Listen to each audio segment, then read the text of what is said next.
Hello, I'm Bruce. Right now I'm 21 years old and I'm happy. But just a few years ago, I was broke, alone, and homeless. And all of it was because of my mother. Since I could remember, my mom didn't really care about me. We always had some food at home, but that was it. She never talked to me or asked me any questions unless she needed something. She would also berate me if I broke something or talked too loudly. Once she was supposed to pick me up from school in the middle of winter, but she forgot and I had to walk all the way home because I had no money. I was wet and cold and got sick for several weeks. And she did buy me medicine, but then forced me to go to school because it was too big of a hassle for her if I stayed at home. It was confusing and painful to me when I was a kid, but I had gotten used to it by the time I got older. When I became a teenager, I was rarely at home. I was always hanging out with my friends, sometimes for the whole night because, well, nobody cared if I was at home or not. So I could do whatever I wanted as long as I didn't create any problems for my mom. I was bad at school, but I was doing barely enough so that my teachers wouldn't call her. I wasn't hanging out outside all the time because I wanted to. Pretty often, it was because I didn't feel like I had a home. My mom always had men in her life, and they would come and go every few years. So it felt like I was just the tenant in a house of two strangers. With my stepfathers, it was like they were literally strangers, but with my mom, just felt like it. Well, I was at least thankful to them for not messing with me and for leaving me alone. But this all changed when I was 17 and she started to date an ex-military man. And boy, was he strict. He had all these rules, like specific times I had to come home and that I suddenly had chores to do at home. He was constantly telling me how he would make a man out of me and how spoiled I was. I hated him, and I ignored his rules. One day, I came home pretty late, and he was waiting for me, red with anger. I didn't even get why. I mean, it wasn't even his house.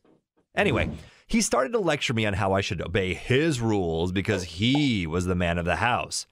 He was so loud, my mother woke up. I rolled my eyes until he warned me that I would have to leave this house as soon as I turned 18. I couldn't believe it. I looked at my mother waiting for some kind of support, but she just went back to her room without saying anything. He got so angry at me that he made me run laps in the middle of the night around our house, shouting at me at the same time. Mom came out again, but all she did was ask us to be quieter because she wanted to sleep. Good thing that it was raining, because nobody could see my tears. The next few months, I was afraid of both being in the house and being out of it. It was just constant anxiety and anger. I finally turned 18 and was waiting every day to be kicked out. But my stepfather was feeling generous. Or to be more precise, my mother asked him to be a little softer. So the new deal was that if I wanted to stay longer, I had to pay for my room.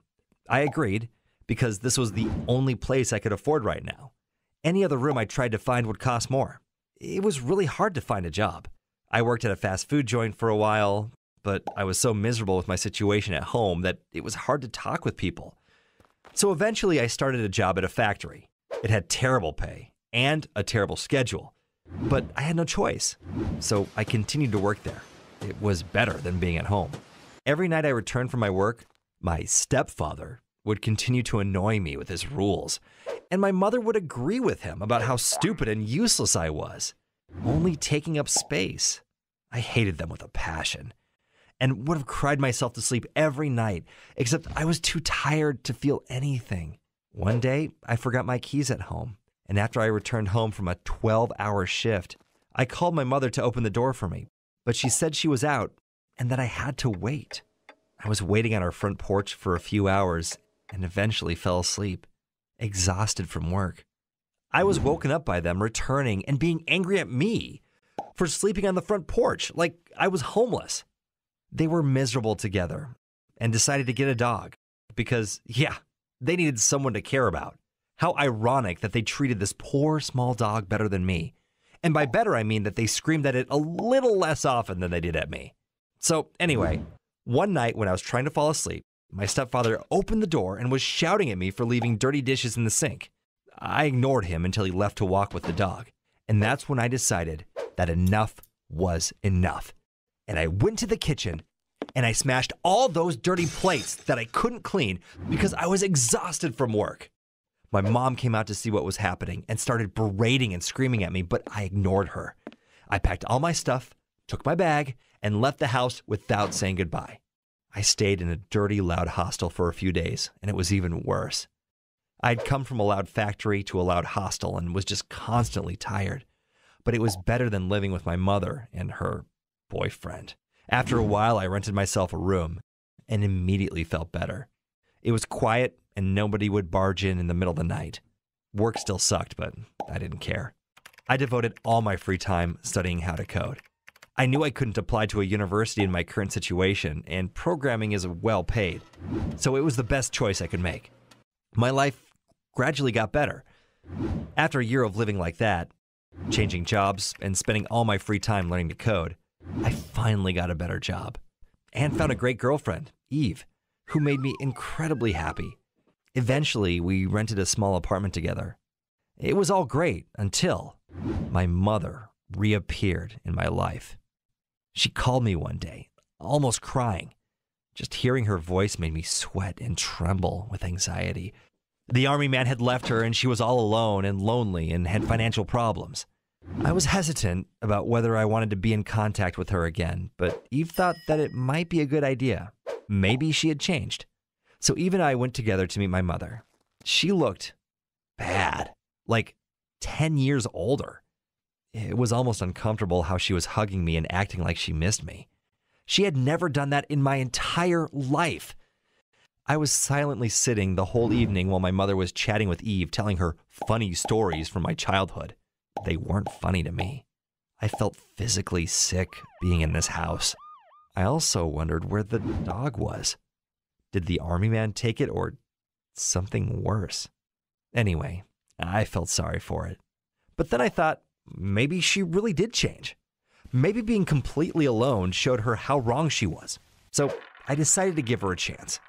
I would talk with her on the phone once a week and would visit her once a month, and even started to help her with money for a little bit. And she did act like she was grateful. Once I went to see her alone, and she started to say insulting things about Eve, how she wasn't good enough for me, and that she was just using me, and that I should break up with her. And get this, my mother wanted me to move back in with her. I was surprised by this, because usually she was always very friendly to Eve. When I tried to defend Eve, my mother called me ungrateful and said that she didn't even want me to be born. It was incredibly painful to realize that she hadn't changed at all, and that I had just spent so much energy on her out of guilt and the belief that she wasn't a narcissistic, toxic person who neglected me my whole life. So I told my mom everything I thought about her. I was speaking loudly for about a half an hour, and then I was getting my things together, preparing to leave. At that moment, my mom ran to me and pretended to fall. She was laying on the floor and crying about everyone abandoning her. She looked like a little baby, but I felt absolutely nothing. After some time, she stood up and tried to hug me, but I stepped back. At this point, I left without showing any emotion or saying a word. I imagined how she would continue to sit all alone in this room, knowing that it was her fault, but never being a person who was big enough to say that she was sorry or just accept that it was her fault. I went back home to Eve, a person who loved me, and burst into tears, something I'd never done in my entire life. I opened up to her, something I also never really did in detail, and I just told her everything for hours while she sat there and supported me. The next day, she took me out for an amazing day.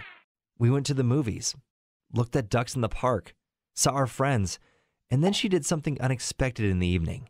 She got on her knee and proposed to me. It was so weird, and I didn't understand what was happening because, the guy's supposed to do that. But she didn't care because she thought it was wonderful how amazing I had turned out, despite my terrible upbringing. And she simply couldn't wait. It felt nice. And I said yes. I cut off all contact with my mother, and I haven't talked to her or visited her since. I don't think she deserves my love or attention after all she put me through, but I'm really, truly happy now. My life is not perfect, but I'm surrounded by Eve and my friends, people who really love me. Share in the comments if you have a similar experience to mine. I would like to see your opinions. Should I still keep in contact with my mother? Or did I do the right thing?